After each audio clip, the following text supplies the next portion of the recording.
उपयुक्त और उच्च स्तर के साधन जुटाने के लिए लोग इंतजार करते रहते हैं और महत्वपूर्ण कार्य आरंभ करने के लिए सोचते रहते हैं कि जब आवश्यक साधन जुट जाएंगे तब उसे प्रारंभ करेंगे।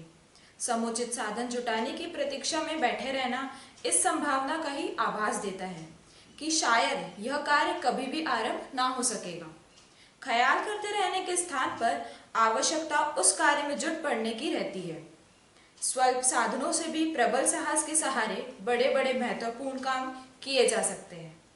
इसके अनेकानेक प्रमाण उदाहरण इतिहास के पृष्ठों पर भरे पड़े हैं। सामान्य परिस्थितियों को चीरते हुए उन्नति के शिखर पर जा पहुंचना, अवरोधों से लड़ सकना, उपयुक्त साधनों को व्यक्तित्व के चुंबकत्व द्वारा खींचने और जुटाने में सफल होना, अनेकों का सम्मान सहयोग पा सकना, यह परिष्कृत व्यक्तित्व के लिए बाएं हाथ का खेल है।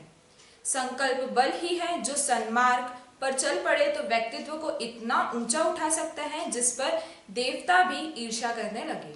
शेरपा तेनसिंग और हिलेरी ने संसार के सर्वोच्च पर्वत शिखर एवरेस्ट पर जा पहुंचने का दुस्साहस किया था और अपनी विजय पताका फहराते हुए यह उद्घोष किया था कि इस संसार में कुछ भी ऐसा दुष्कर नहीं है जिसे संकल्प बल से निरस्त ना किया जा सके।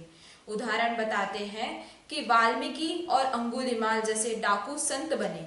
किसी समय का क्रूर निर्दयी अशोक जब बदला तो उसने धर्म चक्र के प्रवर्तन में मूर्धन्य भूमिका निभाई और बौद्ध धर्म को व्यापक बनाने में अपनी विभूतियों को लगा देने का अनोखा परिवर्तन संभव कर दिखाया। असफलताएं सिर्फ इतना बताती है कि सफलता पाने के लिए जो तत्परता बरती जानी चाहिए थी उसमें कहाँ क्या और कितनी कमी रह गई है। मनस्वी हारते नहीं, वे हर असफलता के बाद दूने साहस चौगुने उत्साह के साथ अपने सुनिश्चित लक्ष्य की ओर बढ़ते हैं। अब्राहम लिंकन चुनाव में 17 बार पराजित होने के उपरांत ही राष्ट्रपति का चुनाव जीत गए थे। निर्धन परिवार में जन्म होने के कारण उन्हें हर प्रकार की कठिनाइयां सहन करनी पड़ती थी, फिर भी वे कभी निराश नहीं हुए। कठिनाइयों के साथ पग पग पर संघर्ष करते हुए आगे ही बढ़ते चले गए। जॉर्ज वॉशिंगटन अमेरिका के श्रद्धा पात्र राष्ट्रपति माने जाते हैं। उनका जन्म से ही घोर गरीबी के साथ वास्ता पड़ा और प्रौढ़ बनने तक अपने ही पुरुषार्थ के सहारे क्रमिक विकास करने में संलग्न रह सके। अपने आप के अतिरिक्त और किसी का महत्वपूर्ण सहारा उन्हें मिल ही नहीं सका।